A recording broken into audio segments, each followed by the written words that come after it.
Señores, el profesor Alejandro Torrealba.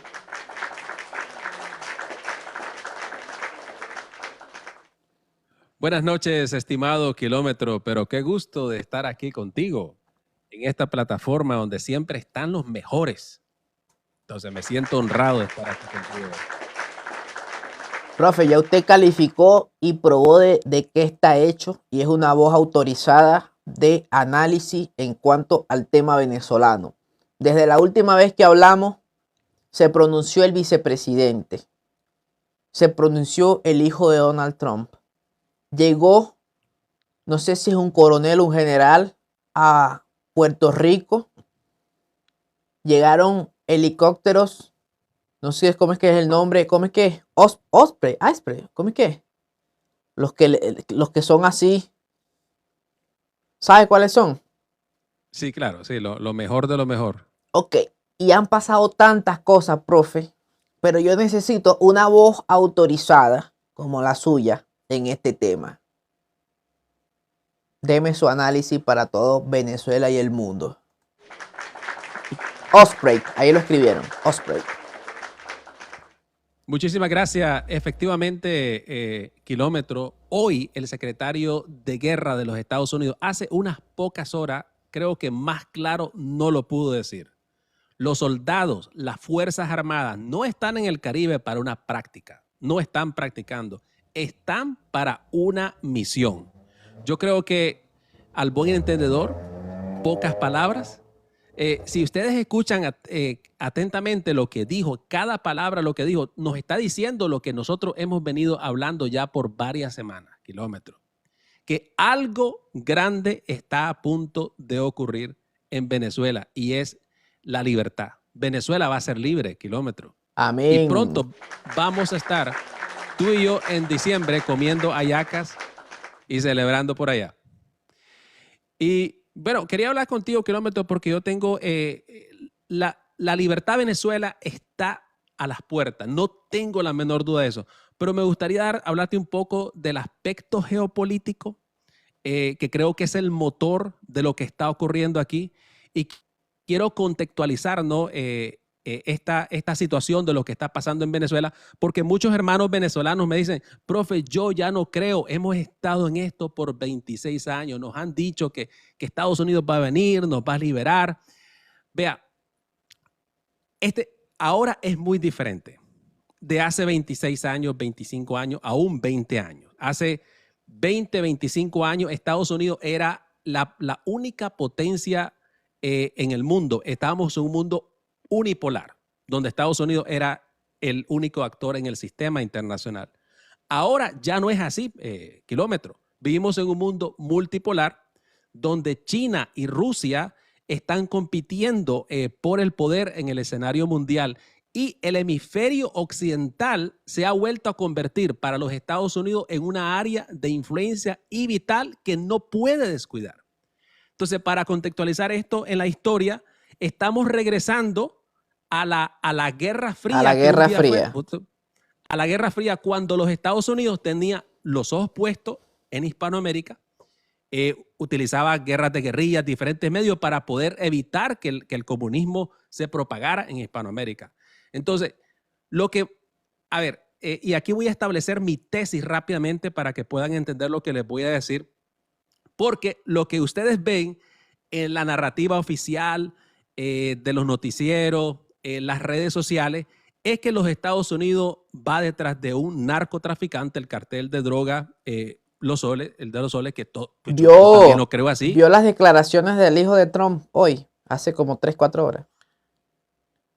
No que habló sobre el tema, ¿no? De como el cartel de la droga. El hombre dijo, Maduro no es presidente, ellos controlan un estado y a través de ese estado ellos ejecutan operaciones de venta de cosas pero extremadamente si no lo ha visto tiene que verlo, porque el tipo incluso dice lo que usted dice, años atrás habíamos tenido posturas más condescendientes, más pro ONU, ¿no? Para que cuando incluso hace un ejemplo, para que cuando nos inviten a estas fiestas burocráticas, decir, no, estamos haciendo lo correcto, porque ya sacamos una declaración. El hijo fue Profe, lo dijo así como que si lo hubiese dicho yo. Así, o sea, directo a la cámara. Pam, pam, pam, pam, pam. Y eso comprueba lo que usted dice, pues la postura cambió. Totalmente, porque ahora Estados Unidos no puede darse el lujo que se dio cuando era una potencia unipolar, que hacía lo que quería y hablaba en el lenguaje de la democracia, de los derechos humanos, el derecho internacional, la ONU y todo esto. Ya los Estados Unidos va a empezar a hablar diferente como un realista puro, y esta es una teoría en las relaciones internacionales, que establece que el poder es lo que determina todo en el sistema. Nos damos cuenta que pues estas expresiones del derecho internacional, que la ONU, todo esto era una pantalla que Estados Unidos utilizó un momento y que lo utilizó para avanzar sus intereses, pero ya Estados Unidos no puede hacer ese lujo. Ahora, lo importante sobre todas las cosas es la seguridad de los Estados Unidos de América. Y la tesis que te voy a presentar rápidamente, mi querido Kilómetro, es que lo que estamos viendo ahora es el reestablecimiento de la doctrina Monroe para el siglo XXI.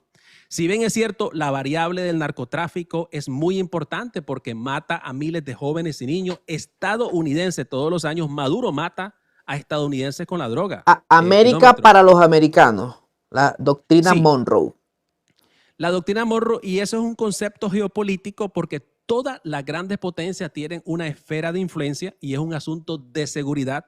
Los comunistas hablan del capitalismo americano, el imperialismo chino, el imperialismo ruso, pero esto, los geopolíticos hablamos en un lenguaje diferente. Nosotros creemos que todas las grandes potencias necesitan una esfera de influencia precisamente para protegerse.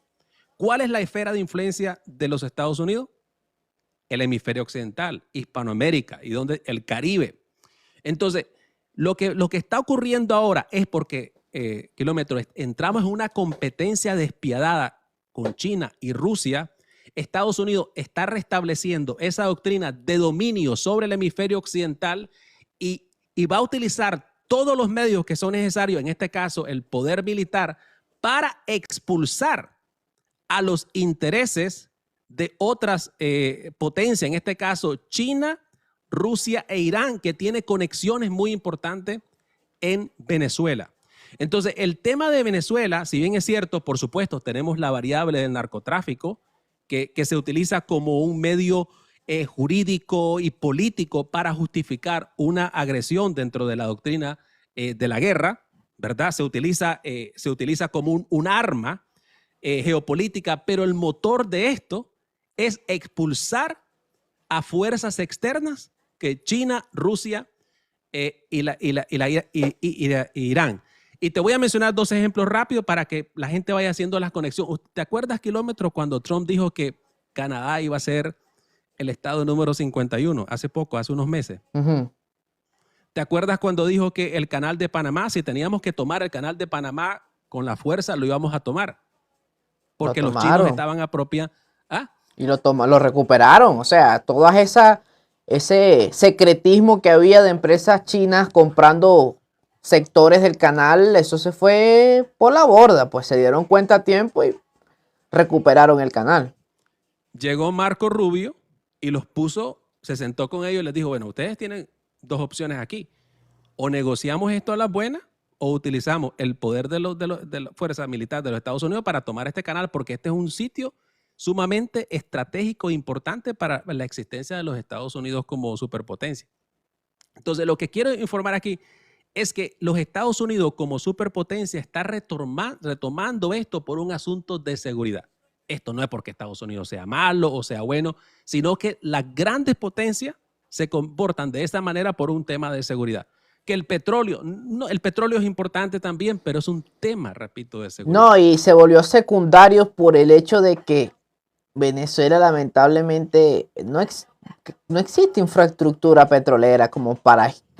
O sea, no es atractivo en el sentido de que ni siquiera los mismos chinos o rusos se dan cuenta de que lo que invierten allá es un problema, quiebran, un bloqueo. O sea, no es negocio para nadie. Nada más ideológico, que es lo que sostiene ahorita la dictadura, ¿no? Ese modelo ideológico anti-yanqui. Pero el problema es que, profe, realmente los yanquis nunca han actuado contra ellos. Y ellos vociferan, no, que Estados Unidos. Ahora estamos en víspera de lo que se ve que va a ser algo contundente contra ellos, porque el despliegue que hay, y esto yo lo mantengo, el despliegue que hay no es para que se regresen con las manos vacías. No veo a Trump, a esos generales, y que va en aumento. O sea, no es que no, vamos a sentarnos. Aquí no se está hablando de mesas de diálogo. Aquí no hay acuerdos de Barbados, aquí no hay elecciones. Aquí se está hablando es de militares. Militares para acá, militares para Puerto Rico. Maduro, Padrino López habló desde el búnker. Y el análisis completo del noticiero está en mi canal de YouTube, pueden ir a verlo. Habló desde el búnker. O sea, si tú estás hablando desde un búnker, no es porque viene un diálogo. Ahora, profe, ¿cómo se encadena esto con el desfile chino que tuvimos la semana pasada, donde también hubo un despliegue de fuerza importante? Sí, bueno, los chinos tuvieron este evento importante, estuvo ahí Rusia y la India, pero lo interesante de esto es que China, por ejemplo, China y Rusia han sido rivales naturales, geopolíticos. Si ves la historia, tuvieron conflictos por mucho tiempo, porque porque lo que la gente tiene que entender es que la geografía es destinos. Hay fuerzas estructurales que moldean el comportamiento de los países, independientemente si un país es capitalista o socialista. Hay fuerzas geopolíticas que los obligan a actuar de ciertas maneras. Por eso es que China y Rusia, aunque ahora muestran, nosotros vemos que casi están abrazados, Putin y el Los chino. obliga a Estados Unidos a eso. Exactamente, como dijo este famoso geopolítico, hemos lanzado a Rusia a los brazos de China por un asunto de supervivencia, ¿no? Porque Estados Unidos se ha metido en el asunto de Ucrania y por supuesto que Rusia tiene que buscar cómo hacer alianzas, contactos con otra potencia para contrarrestar la amenaza occidental. Pero aún así, con todo lo que vemos, la gente que no entiende estas cosas cree que China y Rusia son amigos íntimos y se han jurado lealtad para siempre. Si lees los periódicos de Rusia, ¿verdad? Te vas a dar cuenta, lo puedes traducir en Google, te vas a dar cuenta que Rusia se estaba quejando que los chinos les estaban haciendo espionaje. Les estaba robando, los chinos les estaban robando tecnología militar. Entonces existe esa confrontación que no es abierta entre ambos, precisamente por el factor geográfico, están cerca. Entonces, lo natural sería que eventualmente los Estados Unidos vaya a tener una muy buena relación con Rusia para poder contener a este monstruo que está surgiendo, que es China. Es correcto. Según alguien me dijo hace tiempo que,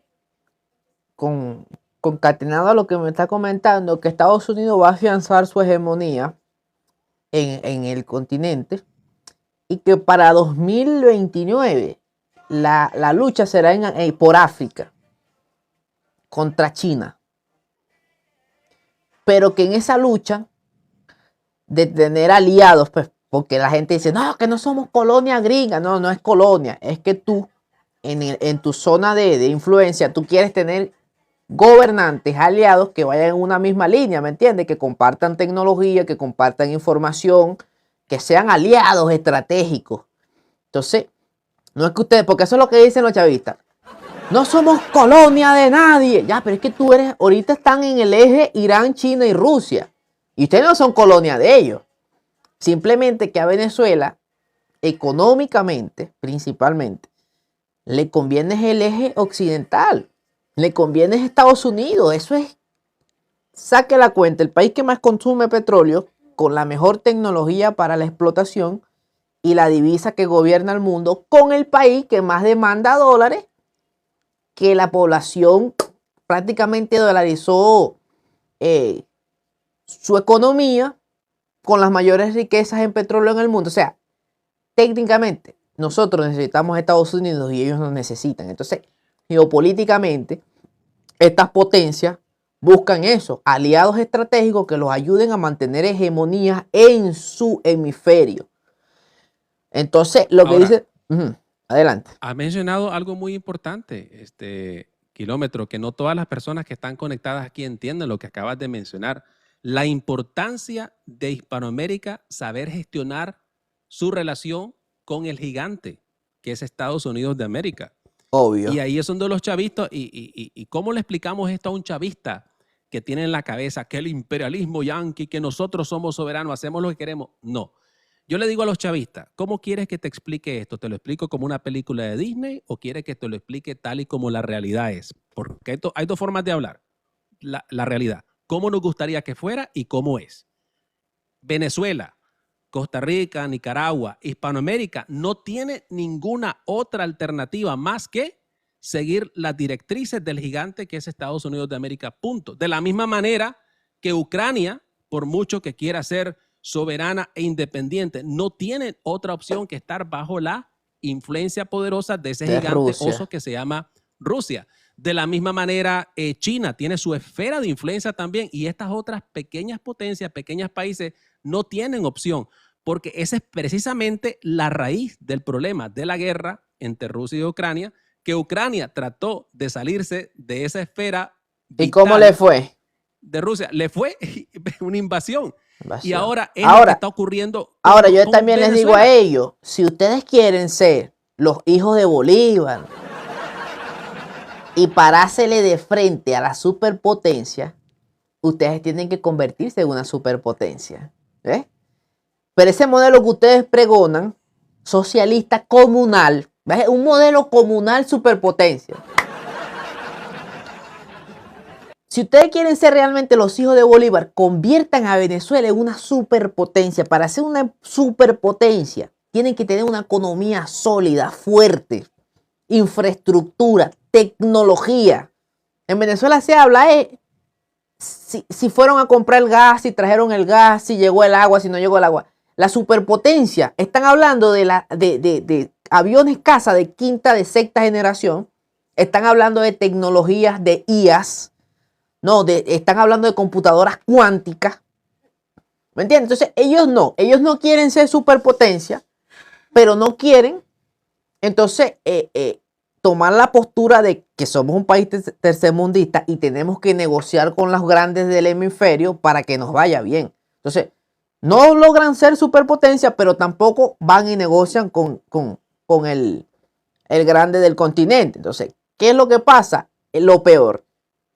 No somos superpotencia y tenemos la consecuencia de ir en contra de los lineamientos o el pensamiento, en este caso, de las potencias que están en nuestro hemisferio, como lo es Estados Unidos. O sea, es la suma de todo lo malo. Claro, pero profe, esto es un pensamiento profundo porque hay mucha gente que no lo ve así, no lo entiende. Y bueno, yo he compartido mucho con ellos y ellos dicen, no, aquí nadie se rinde. Ajá, y esa postura anti Estados Unidos que nos ha hecho. Hay bloqueos, hay sanciones, yo nunca los he negado. ¿Ve? Pero tú sabes qué es lo que pasa, profe, que esa misma postura es la que los va a sacar. Porque esa gente que están en Puerto Rico, ellos no están ahí de vacaciones, ¿no? Y esto no es María Corina ni la oposición, no, la oposición, nosotros los opositores, ya nosotros perdimos la guerra en el sentido político, porque ganamos las elecciones, demostramos que ganamos, pero no pudimos cobrar. Y hasta ahí quedó eso. Pero paralelamente, Norteamérica, Estados Unidos, le declaró la guerra a ustedes. Eso no tiene nada que ver con Edmundo. Eso no tiene nada que ver con eso. Ahora, que si llegasen a capturar a los narcotraficantes, obviamente ya hay un presidente electo, ya hay una comunidad internacional que reconoce y legitima ese liderazgo. Es espectacular. Pero una cosa no está necesariamente anclada con la otra. No, totalmente de acuerdo. ¿Y cómo se lo explicamos, Kilómetro, a un chavista? Bueno, imagínate un barrio, porque el sistema internacional es anárquico. Quiere decir que no hay un gobierno sobre gobierno que garantice la seguridad entre los países. Por lo tanto, es la ley de la selva. El más fuerte es el que sobrevive. Esa es la geopolítica pura, Las grandes potencias son las que dominan y las que determinan qué es lo que va a hacer. Entonces, si vives en un barrio, ¿verdad? Donde no hay policía, porque no hay gobierno y sabes que tu vecino tiene muchas armas, tiene mucho poder, no te vas a poder hacerle bronca a tu vecino, porque tu vecino te puede hacer muchísimo daño, te puede destruir. ¿Tú no crees que es mejor gestionar esa relación con tu vecino? Llevarle de vez en cuando a yaca, conversar, buscar entendimiento diplomático, en vez de esa confrontación absurda chavista. ¿Qué exactamente lo que está haciendo Bukele? ¿Qué hizo Bukele una vez que Es inteligente. Es inteligente. primero Biden se lo quería volar porque Biden utilizó los derechos humanos, todo para tirarse el gobierno, pero vino inteligentemente, como dices, vino el año pasado, estableció contacto con los republicanos, dio un famoso speech en un congreso republicano que se hizo viral, estableció unas relaciones con Trump y ahora ¿cuáles son las relaciones que tiene con Estados Unidos? Muy, pero muy buenas. Estados Unidos se ha convertido en un aliado tan importante que Trump hizo un tweet y dijo que le prohíba a las organizaciones internacionales continuar acosando a Bukele con el tema de los derechos humanos y eso. Eso es utilizar las condiciones a tu favor y ojo, a favor de la población. Porque realmente los que tenemos en Venezuela utilizaron las condiciones, pero para enriquecerse ellos. Y lo más triste, profe, es que ahorita hay una tremenda necesidad en el país. Y la prioridad no es esa. La prioridad no son los sueldos. Ahorita la prioridad no, señores, la prioridad no es que usted le aumenten el sueldo. Hoy repasábamos en el noticiero, profe, una alcaldía en donde a 250 funcionarios los estaban enseñando a utilizar una .50. Una metralleta esa. Bueno, estaban ahí en un toldo. Gente que gana menos de $200 al mes. Sumando bonos, sumando sueldos. Y los tipos estaban enseñándole cómo cargar una ametralladora.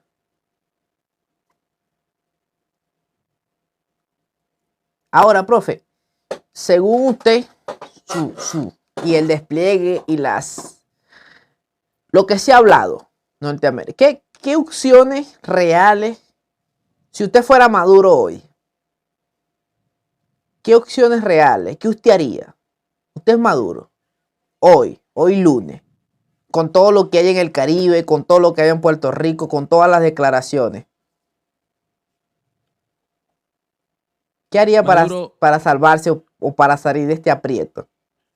Sí, y muy buena pregunta, porque te pones entonces en los zapatos de la otra persona para ver cómo esa persona va a actuar y de esa manera tú también manejar esa situación desde el punto de vista de los Estados Unidos también. Entonces, yo pienso que Maduro estaría haciendo lo que está haciendo ahora, precisamente hoy. Hoy, si lo escucha, la forma que hablaba, está buscando un diálogo con el presidente para tratar de solucionar este problema, hablando que quiere ser un aliado de Donald Trump para combatir el narcotráfico y todo esto, porque él sabe que Donald Trump ahora quiere ganarse el Premio Nobel de la Paz.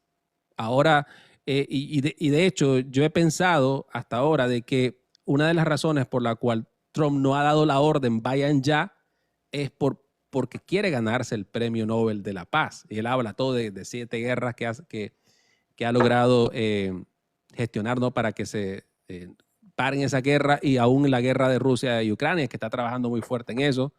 Entonces, ahora habló sobre eso, que quiere hablar con Trump, está hablando de eso. Eso es lo primero.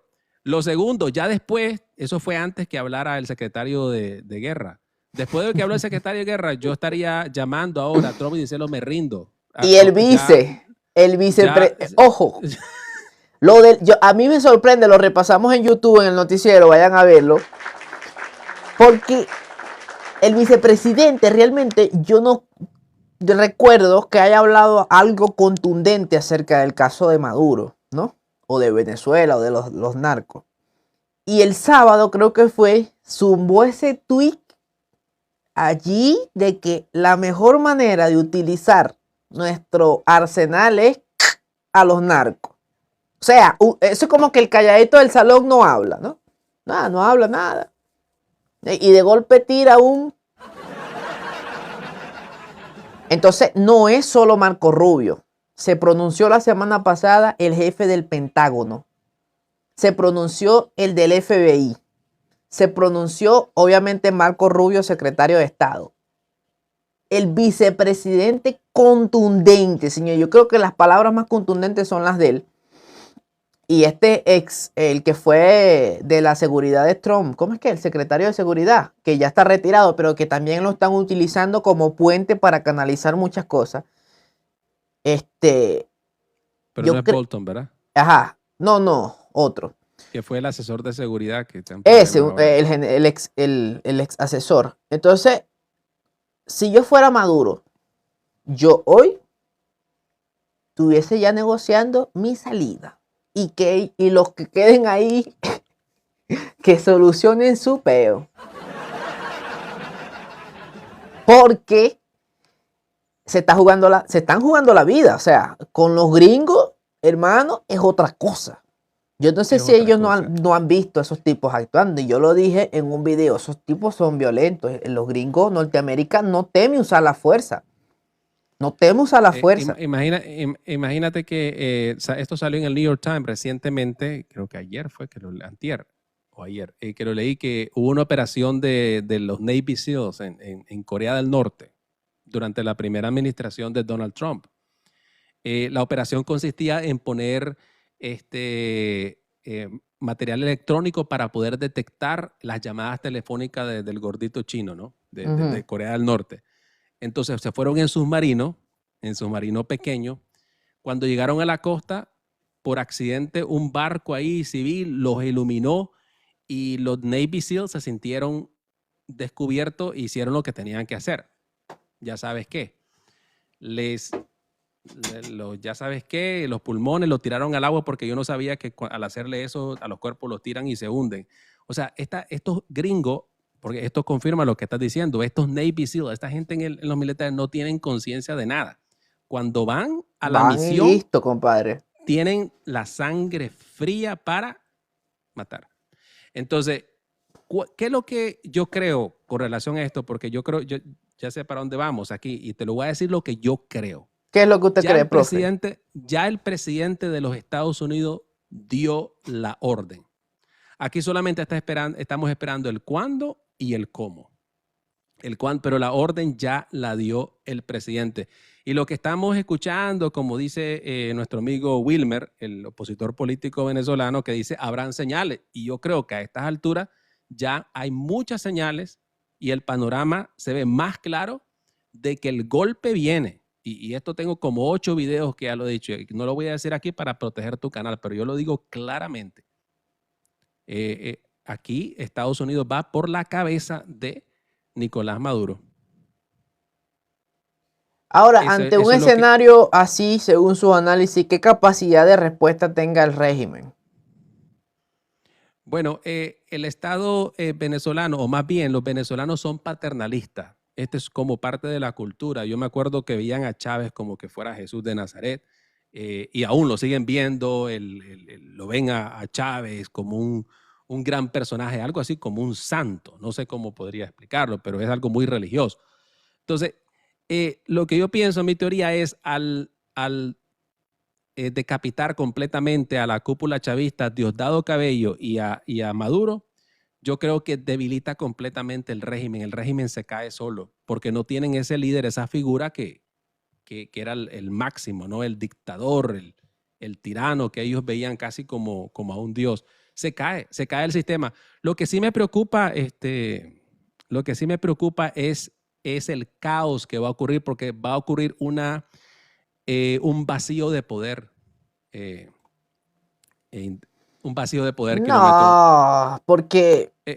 Y te voy a clarificar a qué me refiero el vacío de poder. El vacío de poder consiste de al no haber un Estado fuerte en el momento, en Venezuela hay muchos grupos, por ejemplo, estos de las motos que tienen armas, está el crimen organizado en las minas, el Tren de Aragua, el mismo cartel de los Sol. O sea, hay muchos grupos criminales que también son chavistas algunos, ¿verdad? Y el mismo Estados Unidos dice que el jefe del cartel de los Soles son un narcotraficante. Entonces son gente que no entiende el lenguaje de las leyes. de la libertad, de los derechos humanos. Entonces, es importantísimo que cuando llegue María Corina con el mundo, llegue con un leviatán, con un Estado fuerte que establezca la ley y el orden Sí, desde un principio, porque va a enfrentarse a, precisamente, yo no tengo la menor duda, cuando se vuelen a Nicolás Maduro y a Diosdado Cabello o los arresten, van a haber estas protestas en la calle, pero no son civiles, gente buena que nos está escuchando en este momento, trabajadora, que lo que les importa es salir adelante y estar bien con su familia, sino son estos grupos criminales que se beneficiaban de estos gobiernos. Entonces se va a necesitar un Estado fuerte. muy fuerte. Lo bueno es que la población sabe lo que hay en Venezuela, líder. El venezolano sabe que se robaron las elecciones y el que está defendiendo es una minoría realmente. O sea, no pasa como en Medio Oriente, que son temas más religiosos, hay etnias, hay regiones. No, el venezolano desde el Táchira hasta el estado Bolívar completo sabe pues lo que pasa y muchos simplemente están porque pueden ir presos pues. Entonces, todo el mundo está esperando que suceda algo que creo que es irreversible. Pues yo tuve el domingo a un periodista muy, muy reconocido en Venezuela, el señor Casto Cando, está en YouTube también la repetición, ganador del Emmy, periodista internacional de crímenes, de criminología a nivel internacional. Y él me dijo, ve, a mí no me gusta dar pronóstico, pero esto es irreversible, líder. No hay un escenario en donde yo vea que Trump se regrese sin resultados contundentes. No lo veo. Y por el contrario, la escalada es súper, súper, súper, súper... es desmedida, él dice, es desmedido. O sea, ni siquiera contra Irán vociferaron tanto. Porque contra Irán, que ya era una guerra activa, porque el domo de guerra estaba en pleno funcionamiento, el domo de hierro. Irán lanzando, Israel lanzando. Ni siquiera contra Irán, en ese escenario de enriquecimiento de uranio, ellos hablaron tanto para actuar. En el caso de Venezuela, han hecho demasiado, porque incluso, profe, el posicionamiento de los barcos en el mar que da cercanía, no sé si es el Mediterráneo, no sé dónde posicionaron los barcos, pero aparte de los bombarderos B-2, se lanzaron muchos misiles desde destructores y desde submarinos que inhabilitaron varias centrales nucleares y plantas de enriquecimiento de uranio. Y ese despliegue fue, o sea, sí se habló, pero no fue como el de Venezuela, pues que todo el mundo, todo el hemisferio está hablando de eso. Entonces él me dice, lo de Irán era más peligroso, porque los iraníes efectivamente tenían enriquecimiento de uranio. En su alta calidad era en Fordow, ¿no? El búnker ese que tenían debajo de la tierra. El punto es, él compara, él dice, Irán era una amenaza no a Estados Unidos, a la humanidad. Hablaron menos y actuaron. Con Venezuela, o en este caso con Maduro, porque Venezuela es otra cosa, Venezuela somos nosotros y nosotros nos estamos metidos en ese peo. Con Maduro y sus secuaces, está pasando lo siguiente, hablaron bastante, se están moviendo más, lo están haciendo público, están preparando un escenario y todo el mundo está a la expectativa, pues. Y yo creo que el lenguaje de ellos, del régimen, es que ellos saben que van por ellos, o sea, por cómo hablan, qué es lo... por cierto, Maduro adelantó la Navidad otra vez. No sé si vio, profe. El año pasado lo hizo, ¿no? El año pasado, de manera de cortina de humo, porque había protesta, había un descontento, él le dio, ¿no? Vamos a adelantar la Navidad. La Navidad comienza en octubre. Ahora, bueno, la volvió a adelantar, pero este caso no es lo mismo, no se está enfrentando a opositores, a periodistas, a madres y a padres, a hermanos, no, se está enfrentando al ejército más poderoso del mundo, que ya dijo que iban por ellos. Y esta vez sí van kilómetros, porque es que yo recibo mensajes de mis hermanos venezolanos, me dice, esto ya van 20. No, esta vez yo estoy completamente seguro y los factores son estructurales, geopolíticos. Estamos en un mundo multipolar esta presión de estas dos potencias, Rusia y China, que cada quien está haciendo su juego en su área de influencia. Ya Rusia lo hizo con Ucrania, porque ya se está nuevamente despertando estas fuerzas de conflicto, ¿no? Está presionando a los Estados Unidos para que lo haga. Entonces, esto va más allá de la narrativa del narcotráfico, que si bien es cierto, él es un cartel de droga, todo lo tenemos claro, pero es más, el motor es geopolítico, y por eso es que yo estoy esperanzado que esta vez sí venezolanos van a ser libres. Amén. Van a ser libres. Profe, surge la pregunta y la duda de que hoy que estuve también, es que el noticiero tienen que verlo, señores. Profe, ¿usted ha visto uno de los noticieros de nosotros? No he tenido el gusto, pero voy a verlo. Mira, una amiga me dijo, Kilómetro, no te recomendando el noticiero tuyo en YouTube, porque después que tú lo ves, ya estás esperando el siguiente capítulo. O sea, te envicia. Te van a buscar también por ofrecerle vicios a la gente. No, porque estuvimos repasando que Puerto Rico queda al lado de Cuba y que Cuba, el principal aliado y profesor ideario de la dictadura venezolana, ha estado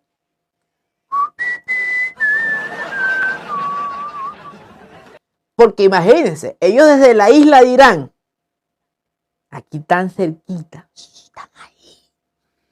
Díaz Canel, cállate, están ahí. Prácticamente, mire, profe, yo no sé si hay declaraciones de Cuba o de algún general cubano, o presidentes o ministros, pero Puerto Rico queda al lado de Cuba y Cuba dice, ya va, yo le voy a dejar este peo a ellos porque yo estoy aquí cerquita y capaz yo digo, caramba, vamos a liberar a Cuba de una vez y vamos a anexarla al territorio norteamericano. Bueno, le harían un favor a los cubanos, imagínate. Ganan en dólares, visa, ponen un gobernador gringo ahí de una vez, el 52 estados y quedan como Puerto Rico. ¿Por qué esta actitud de Cuba? También, bueno, es que aquí viene el efecto dominó, y esto habló Henry Kissinger, que también fue secretario de Estado y asesor de seguridad de los Estados Unidos. Henry Kissinger fue un teórico también realista en las relaciones internacionales. Él estableció esta teoría que él decía, cuando cae un régimen socialista, los otros que están cerca también tienen ese efecto de que van a caer. Entonces, primero cae Venezuela, ¿verdad? Y no estoy hablando del país como país, sino de este estado socialista, narcoestado, cae y enseguida vienen los otros países, que yo veo a Nicaragua también, Cuba y cuidado México, ¿viste? Lo que pasa es que en México hay una presidente que fue electa, solo que yo veo a México como la Venezuela del 2001. Esa Venezuela, profe, cuando llegó Chávez con su populismo, había una abundancia tremenda. La década del 2010 fue una década abundante en Venezuela, pero se despilfarró dinero por toneladas con planes sociales.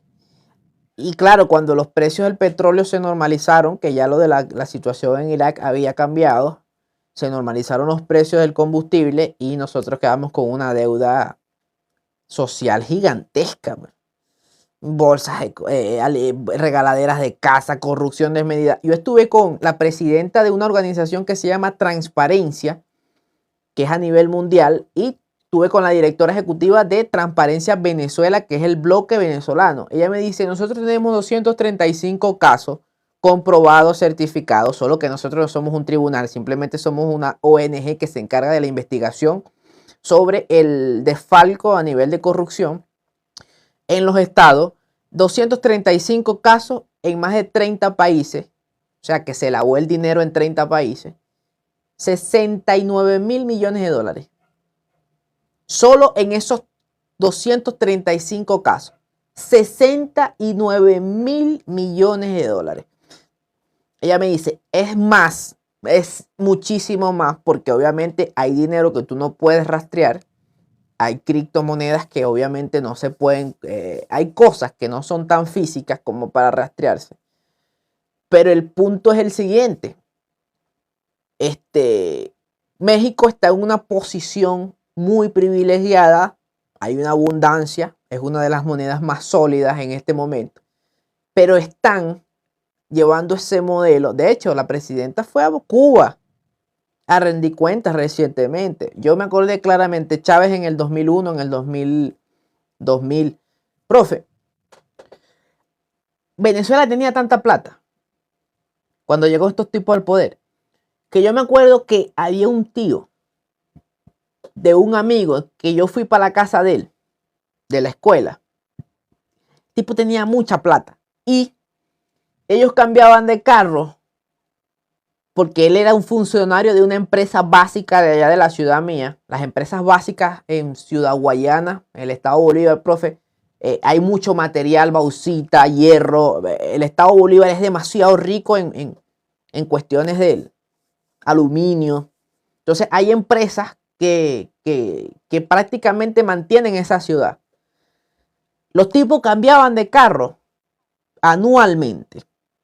Y los hijos eran los que le decían al papá así: no, papá, vimos esta camioneta, el año que viene vamos a tener esta camioneta. O sea, había una liquidez, había plata, pues. Pero mientras el pueblo agarraba la plata, por el otro lado, estos tipos se encargaron de corromper el Estado, cambiar los ministros, cambiar los jueces, poner militares en los puntos clave, porque el pueblo estaba ganando plata y no estaba pendiente de política. Usted sabe que si hay una abundancia económica, la gente muy poco habla de política, porque tú, en vez de estar hablando de política, tú vas para la playa, vas y haces una parrilla, comes, te quejas, pero no es algo serio. Cuando te das cuenta, y eso fue lo que le pasó al venezolano, que los tipos tenían todo tomado: CNE, TCJ, Congreso, todo, asamblea, todo. Era imposible. La gente intentó decir, bueno, no, vamos a intentar salir. Listo. Quedamos en una dictadura. Y claro, la corrupción desmedida y todo lo que hicieron nos llevó a la ruina. Pues ahora todo el mundo habla de política, claro, porque ahora estamos metidos en el peo. Pero esa fue la historia, profe. Así tal cual como está México ahorita, fue como Venezuela 2000, 2001. Es lamentable, ¿no? Que un sistema que se pudre, que se cae, surge algo tan tenebroso como el chavismo, ¿no? Fue Increíble. planificado. Yo creo que fue planificado todo. O sea, ellos... ¿Por quién crees que fue planificado? Porque después del golpe de Estado, Chávez dio un golpe de Estado en el 92, creo que fue, 92, 93, no me acuerdo qué año. Díganme en los comentarios.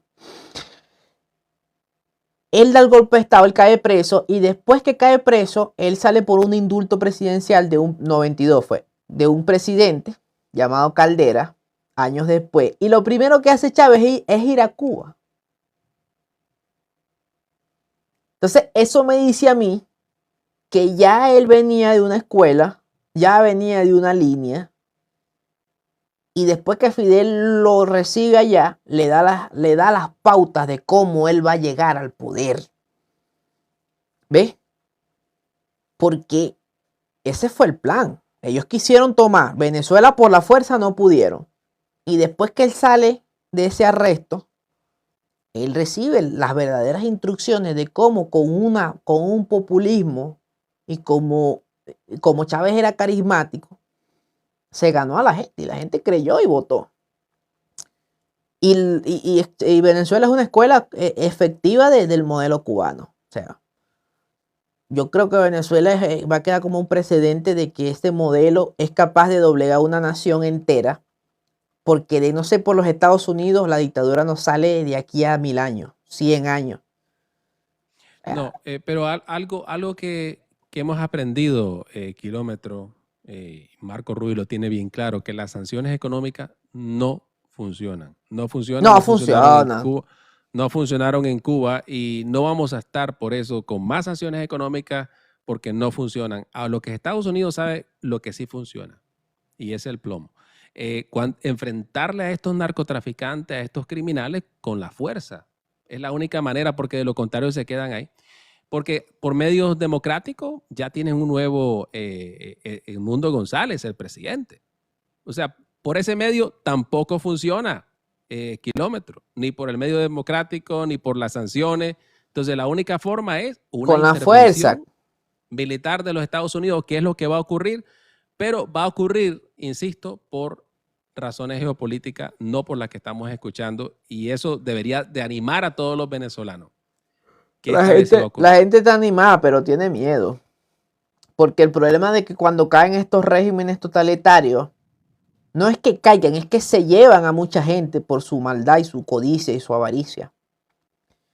Ellos tienen un proceso de alistamiento que es prácticamente poner a gente que nunca en su vida ha agarrado un arma, a ponerlos al frente para que ellos le den chance de huir.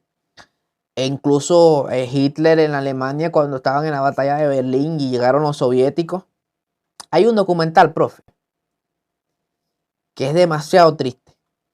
Porque resulta que cuando llega Zhukov allá a Berlín, los soviéticos tenían un arma que era como un camión, que tenía un poco de cilindros así, que eran lanzamisiles. Artillería, ¿no? Pero la velocidad y el impacto era superior. Hitler había preparado una milicia ciudadana de niños, de adolescentes, de personas que normalmente no fueron a pelear a los frentes. ¿Me entiendes? Porque lo que quedaba allá en Berlín eran milicias. Y el tipo los prepara para que lo defiendan con todo este componente ideal, él sabiendo que no va a ganar, sino simplemente en su maldad o pensando que le daba chance de escapar o qué sé yo que estaría pensando ese tipo.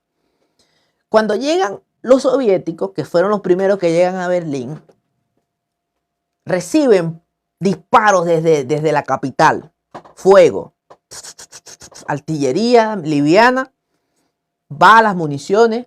Hay una respuesta del enemigo. ¿Qué ordenan desde Moscú? ¿No? Porque ellos pensaban que Berlín estaba lleno de civiles y ahí iba a ser más fácil. Los tipos le dicen, bueno, papi, si hay soldados allí, probablemente sean las SS, ¿no? Que era el ejército más top de ellos. Barran todo. Artillería día y noche. No sé, no recuerdo cuántos días de artillería. Profe. Entran los soviéticos. Niños despedazados por todas las calles, mujeres. Acabaron con todo. Entonces, cuando yo veo este proceso de reclutamiento, ¿no? Porque no es un tema de patria, usted no va a defender la patria, usted no va a defender la soberanía, ese es embuste. Ahí es Estados Unidos que está buscando unos tipos.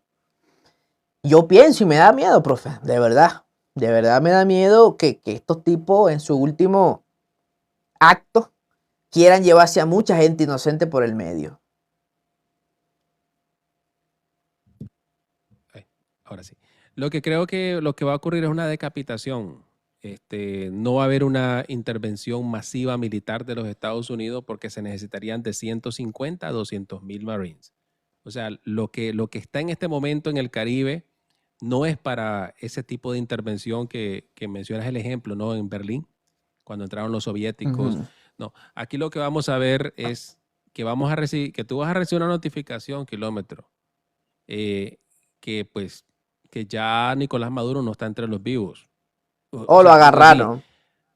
O los Navy sí lo capturaron. De hecho, hay comandos ya de la CIA operando en territorio venezolano. Hay gente que dice, hermanos venezolanos me dicen, pero aquí no hay nada, aquí todo el mundo está trabajando, las calles están normal. No, pero eso es como las aguas del río, ¿no? Que se ve arriba, que se ve todo manso, pero por dentro hay corrientes. O sea, hay operativos ya de la CIA que están trabajando, y yo creo que lo que puede ocurrir es capturarlo o eliminarlo a Nicolás Maduro. Eso va a pasar.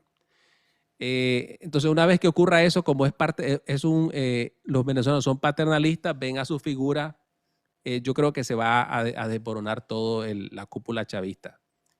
Y ahí se necesita entonces un Edmundo y una María Corina que toma la batuta con una coalición internacional que incluya los Marines de los Estados Unidos fuerzas especiales de Argentina, Francia, porque yo no quiero que vayan los cascos azules de la ONU, porque son inútiles.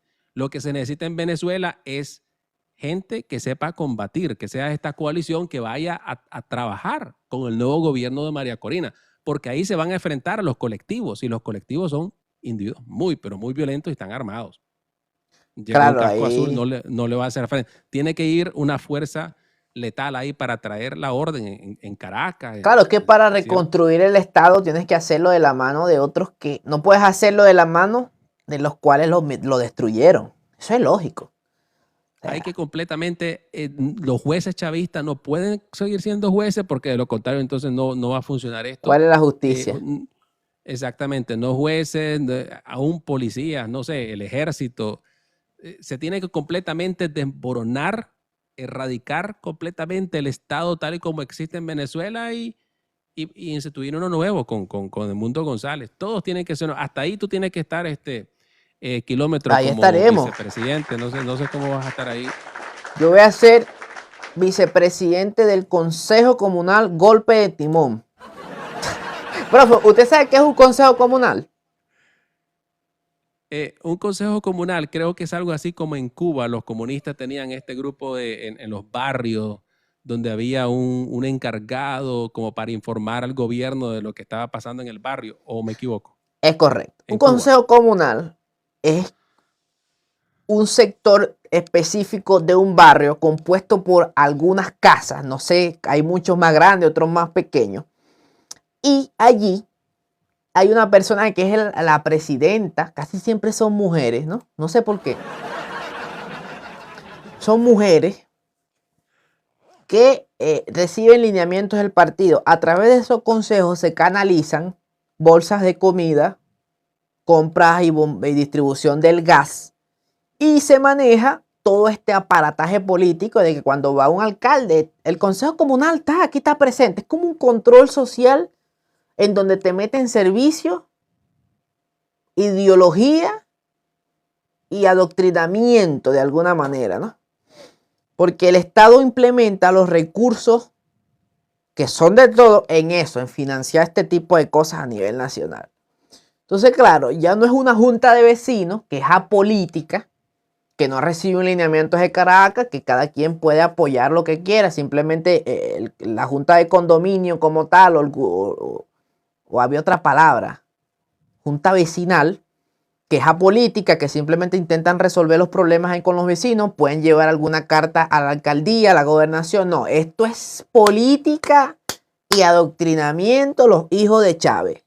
Entonces, claro, es como usted dice, esto es un modelo cubano de control de la sociedad. A través de este sistema, usted puede saber quién vive aquí, quién vive allá. Que de hecho había una página llamada, ¿cómo es que? Ven App, que supuestamente era para que usted, se nos cayó un bombillo aquí, se nos cayó el internet, por la VENAP, usted hacía una denuncia. Bueno, esa VENAP efectivamente sí respondió a algunas cosas en su momento, pero cosas muy puntuales. Una tanquilla, llegaba alguien, cambiaba la tanquilla. Pero después del fraude electoral del 28 de julio, por la VENAP, usted podía tirarle la foto a alguien que usted consideraba opositor, que estaba embochinchando la cosa, o sea, estaba protestando porque se habían robado las elecciones, y la gente de muchos barrios utilizó la VENAP, tiró fotos y denunció, y se llevaron a esa gente presa. La instrumentalización de las herramientas del Estado con fines políticos represivos. Wow. Increíble. Y Kilómetro, ¿qué tú crees acerca de, cuál crees que será el mayor desafío una vez que caiga la dictadura? Porque, o sea, aquí no estamos hablando que, aquí estamos hablando que esto va a caer, esto va a caer en muy pronto, muy pronto. Yo lo estoy dando por dado porque esto ya va a caer. Pero, ¿cuál es el desafío más grande una vez que esté Edmundo González y María Corina en el poder? El peor daño del chavismo fue que lograron modificar la cultura del venezolano. La cultura venezolano o el venezolano de antes era un venezolano un poco más respetuoso, un poco más preparado, un poco más prepotente, un poco más decente. El venezolano que se levantó, o hay una generación por lo menos que se levantó, quizás dos en estos 25 años, es un venezolano muy mal preparado. O sea, hay una generación que busca lo fácil. Porque, ¿qué pasa? Este sistema premió la viveza. Ahí hay una frase que se llama viveza criolla. Y este sistema lo premió. O sea, si usted está en una fila y usted se colea, usted sí compra. Cuando había escasez de alimentos, había unas filas para comprar comida y uno veía que había un grupito que cuadraba con el guardia y les daba pacas de alimento. Ellos compraban, y yo hice varias colas, profe, de 3, 4 horas en el 2015, 16, donde yo no pude comprar alimentos. Pero los que sí pagaron, compraron. Entonces, hay una generación que vio eso y dijo, ya va. Pero aquí sobrevive es el que hace lo malo. Hay una generación, profe, que se levantó sabiendo que quieren ser policías porque ellos dicen, el profesor gana $1, mi profesora gana $1, mi profesora no tiene carro, mi profesora no tiene qué comer, o sea, yo la veo pobre. Y el policía de la casa, que vive por la casa, que debido a su trabajo extorsiona y hace mucha matraca por allí, montando alcabalas y agarrando, cuando agarran a alguien, le quitan algo. Ah, él sí tiene la Toyota. Esa generación crece aprendiendo que para sobrevivir tienen que hacer lo malo. Y eso tiene 25 años siendo así. Tanto así, profe, que en las empresas básicas, en los ministerios, hay gente no preparada, hay gente que no está allí por su mérito académico, estudios, sino por su ideal político. Son gente que nunca tuvieron nada, pero como aplauden todo lo que diga el de arriba con camisa roja, súbemelo. Y peor aún, en puntos clave donde se mueve mucho dinero, ¿a quién colocan? Al que tiene el mérito académico, al que sabe hacer las cosas, al ingeniero que domina 3, 4 idiomas, que no tiene ningún ideal político y que va a ser recto en los presupuestos, o al que aplaude con la camisa roja, que viene de abajo, que no se graduó en nada o se graduó en una de sus misiones porque se aprendió lo que quería Chávez y se va a prestar para el robo y la matraca. Ponen al que se presta para el robo y la matraca. Esa es una cultura que hay en Venezuela. E incluso es una cultura que se llegó a exportar. Llegamos a exportar ese tipo de personajes. Por eso es que muchas veces los venezolanos fuimos repudiados en algunos países. Entonces, profe, la respuesta a esa pregunta es esa.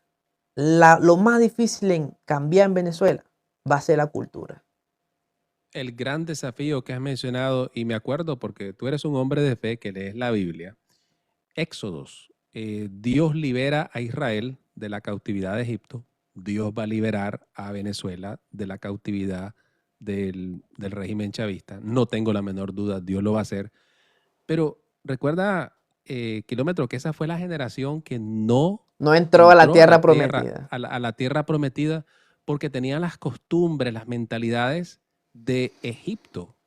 Entonces estaban ya condicionados a ese estilo de vida, a esa manera de pensar, que no podían concebir la grandeza de un futuro gigante que Dios les estaba dando.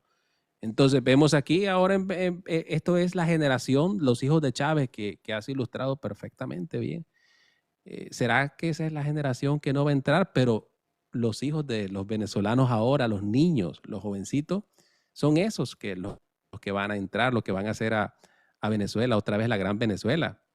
La de Ricardo Montaner, a mí me encantan esas canciones de Ricardo y todo esto, gente talentosa. Pero ¿sabes qué? Hay algo que sí creo que el venezolano no ha perdido, Kilómetro, y eso lo veo contigo y en muchos amigos venezolanos que tengo, y es la esencia del venezolano. Es esa energía, es ese carisma, el talento que ustedes tienen, es increíble. Yo creo que, que abriéndose al mundo se va a explotar. Entonces, no estoy completamente seguro que va a ser la generación que no va a entrar, porque me atrevo a decir que puede que entre precisamente porque no han perdido la esencia del venezolano, el talento, el carisma. Porque yo he tenido la suerte de conocer los venezolanos, la gente más especial, más inteligente y más trabajadora. Aquí en Estados Unidos y en Colombia, donde he viajado, y en el mismo Venezuela. Esa es la percepción que yo tengo del venezolano. Entonces, si todos los venezolanos son así, venezolana va a salir adelante casi de inmediato cuando sea Amén, libre. amén. Lo creo, lo creo. Creo que siempre, de hecho, hay una frase que dice, los buenos somos más. Y de hecho, hay un aire, siempre se ha mantenido el aire de esperanza y de cambio, porque creemos que siempre la esencia, pese a todo lo que se ha tirado políticamente e ideológicamente sobre nuestra gente, ha permanecido esa decencia, profe. Ha permanecido esa decencia. Esperemos, profe, amanecerá y veremos. ¿Es percepción mío o también la fe cristiana? Mucha fe. En Venezuela hay demasiados cristianos. Un pueblo de gente de fe y eso, sí. Hay muchos cristianos. Bueno, aprovechando aquí, profe, vamos a hacer la respectiva oración, que ya es un poquito tarde. ¿Qué le parece? Sí. Señor, te damos gracias por este pequeño conversatorio que tuve con el profesor Alejandro. Bendícelo, bendice a mis seguidores, bendice la vida de cada una de las personas que están conectadas el día de hoy. Estamos en tus manos, Padre. Solo tú sabes, dice la palabra, que las naciones son como una gota de agua en tus manos. Ponemos a nuestra nación en tus manos, Señor, que sabemos que ya está. Sabemos que hay una dictadura tirana que por mucho tiempo azotó y pensamos por todo lo que está pasando que llegará al fin. Ayúdanos a estar a la altura de las circunstancias. Y te pedimos por los presos políticos, Señor, para que puedan ser liberados y no suceda nada con ellos mientras pase lo que tenga que pasar. Ponemos en tus manos, Señor, también a los que están en la huelga de hambre en la CPI. Bendícelos, dale fortaleza, Señor. Confiamos en ti. En el nombre de Jesús. Amén. Líder. Muchísimas gracias, mi querido Kilómetro. Un privilegio haber estado contigo. Te mando un abrazo. Gracias. Dios me lo bendiga mucho, líder. El privilegio es mío. Saludos.